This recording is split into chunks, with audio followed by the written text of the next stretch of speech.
Ortimdagi maqbara Hoji Nuriddin hazratlariga tegishli bo'lib, u zot 15-asrda yashab o'tgan buyuk mutasavviflardan biridir. O'z davrining Naqshbandiya tariqatidagi eng buyuk pir murshidlaridan Hoji Ahror Valiyning yaqin maslakdoshi va do'sti hisoblanganlar.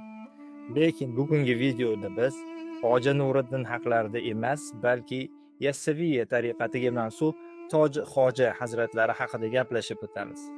Toji Hoji yoshligidan Hoji Ahmad Yassaviydan bevosita ta'lim olgan.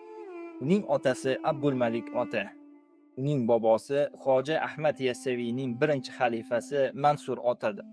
Uning katta bobosi Hoji Ahmad Yassaviyning ustozi Arslon bobdir. U zot Toshkentning O'qchi va Samarqand Darvoza mahallalari orasida yashagan. Keyinchalik bu mahalla u zotning o'g'li Zangi ota nomi bilan atala boshlagan. Toji Hojining tarixiy manbalarda bunchalik mashhur bo'lishlariga asosiy sabab ularning farzandlari Zangi otadir.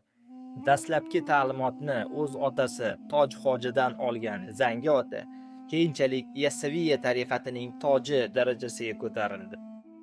Aytishlaricha, Toji Hojining qabrlari Samarqand darvozadagi Hoji Nuriddin maqbarasi atrofida joylashgan ekan. Shuni ta'kidlab o'tish kerakki, Hoji Nuriddin hazratlarining maqbarasidan uzoq bo'lmagan joyda bir qabr bor. Bu qabrni Toji Hoji hazratlarining qabri deb o'ylash xato.